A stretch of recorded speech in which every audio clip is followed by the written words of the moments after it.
Welcome back. You're tuned into Halftime Report here on CNBC-TV18. Well, let's get straight to a special CNBC-TV18 offering.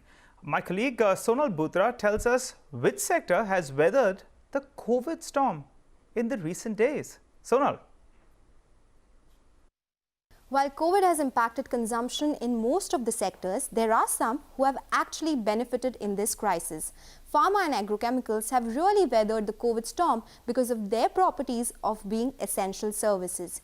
In fact, there are many industries that benefit due to their dependence on these sectors, and one of them is amines. Well, it is the magic solvent used to manufacture a variety of products. It's in the tablet that you're consuming, the paints on your walls, color on your clothes. While amines are of various types, aliphatic amines see higher amount of consumption. So let's quickly take a look at all the sectors it is being used in. The biggest consumer is the pharma sector, contributing 51% of the industry revenues, followed by paints and oil and gas. And amines are made using crude derivatives like methanol, which is imported from Iran. We all know how crude prices have declined, and accordingly, methanol prices are also at an all-time low levels of $150 to $160 per ton. But you all must be wondering, why are we talking about it now? Well, this is because increase in pharma and agrochemical consumption means increase in amines consumption. The market here is small. Globally, the size of amines industry is $4.1 billion, which is just 0.1% of the total global chemical industry. Global producers are Eastman Chemical Companies and BASF. The size of the Indian amines market is slightly over 1,200 crore rupees, and there are just 3 players: RCF, Alkyl Amines and Balaji Amines. It is a hazardous material and difficult to transport, and hence the industry is oligopolistic with 2 to 3 producers catering to majority of the demand. Aliphatic amines are of 2 kinds, methylamines and ethylamines, and each of them has 3 variations: mono, di and tri, and further solvents can be derived from these. India has a capacity of 84,000 tons of methylamines and 36,000 tons for ethylamines, with Balaji Amines being leader in methyl and Alkyl Amines being the leader in ethylamine segment. While Balaji Amines and Alkyl Amines get all their revenues from amines, RCF has just 2% contribution to its overall revenues. Let's talk about what trends and opportunities we are seeing in amines right now. Well, there is an increase in demand for amines domestically due to increased consumption in agrochemicals and pharma segments. Yes, the remaining sectors are seeing some decline due to lockdown and logistical constraints, but increased demand in pharma and agrochemicals is a positive trend for the industry. Let me list few examples which are seeing higher traction here. DMF. This amine is used in every drug that you and I consume. There was a 30% increase in DMF prices due to higher consumption to around 75 to 80 rupees per kg. However, 67% of the total requirement is important due to cheaper imports priced at 63 rupees per kg from China and Saudi Arabia. And hence, there is an opportunity of import substitution. DMAC, the another amine used in pharma and API sector. This sector is buzzing right now. This has seen a 20% increase in consumption. However, there is still high dependence on imports for amines. China is the largest consumer and producer of amines, accounting for 60% of global production. Additionally, important to note that India is self-sufficient in methylamines, as there are 0 imports, and also the pricing is cheapest in the world. However, for ethylamines, there are still large quantities imported by the country, and there is an opportunity for import substitution here. Companies are planning on setting up more capacities in ethylamines, so the twin benefits of lower raw material prices and higher output prices. This is something that can be helpful in achieving Atmanirbharta.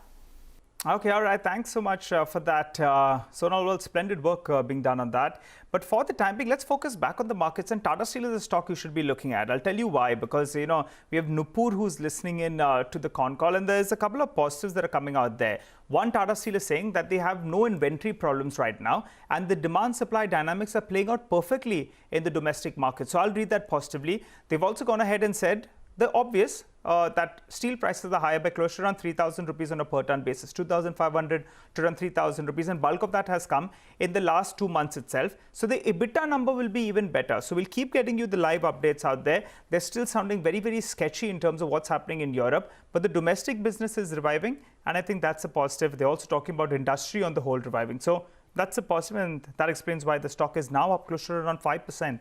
from the low point of the day. We'll keep getting you the latest on that. Even in terms of Europe, we're trying to get you clarity whether or not the European business included a one-off. That's going to be rather important, because then if they included a one-off, then the EBITDA per ton will be even worse than the $40 per ton. So Europe seems to be a bit of a problem, and the management is still sounding quite cautious out there.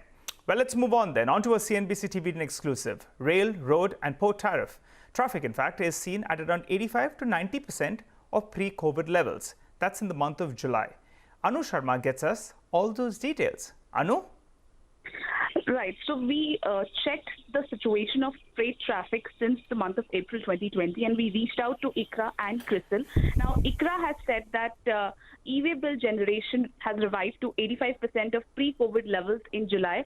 Similarly, FASTag collection by volume has risen to around 85% of pre-COVID levels. If we talk about the railway freight volumes, now they have been at 90% of pre-COVID levels, and seaways freight traffic has revived to 85 to 90%. So overall, there is a recovery which has been seen in the month of July, and ICRA expects this recovery to continue in the months to come in the road freight movement. Logistics sector, including warehousing, are likely to see near-term demand pressures. Now, if we talk about CRISIL Infrastructure Advisory, they have said that there is a general clawback in freight traffic in the month of July.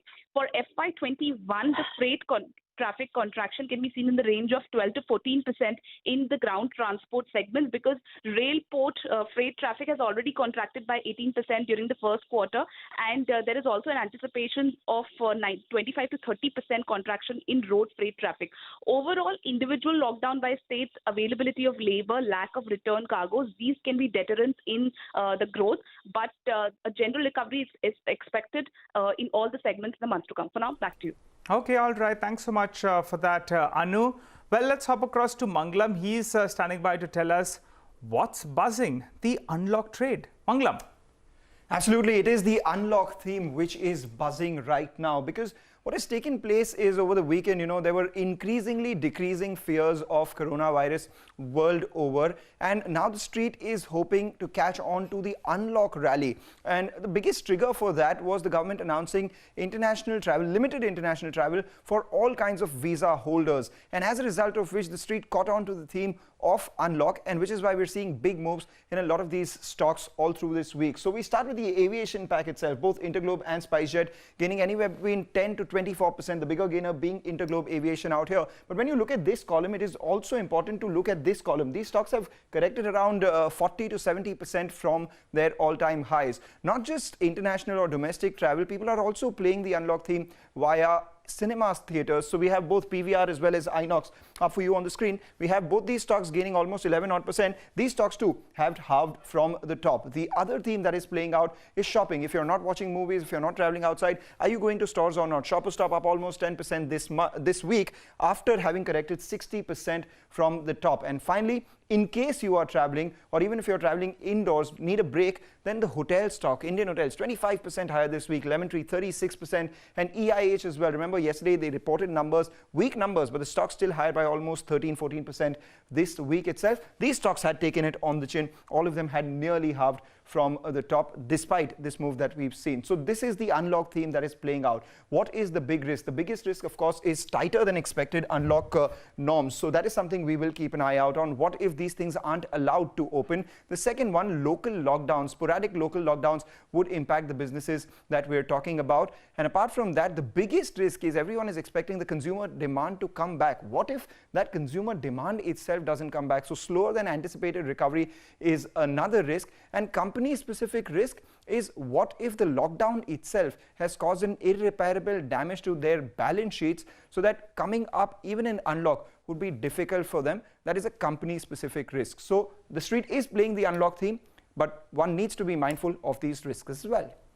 Okay, all right, Manglam, thanks so much for that. Well, getting back to Tata Steel, Europe has a problem because, I'm just getting con call details that are coming in there, because, we said that the EBITDA per ton was negative to the tune of around $42 per ton. I'll tell you what, they've also included sale of carbon credit to the tune of around 78 million pounds. So including that, it's actually at a negative $43 per ton. So actually excluding that, will be even worse. So just keep that in mind.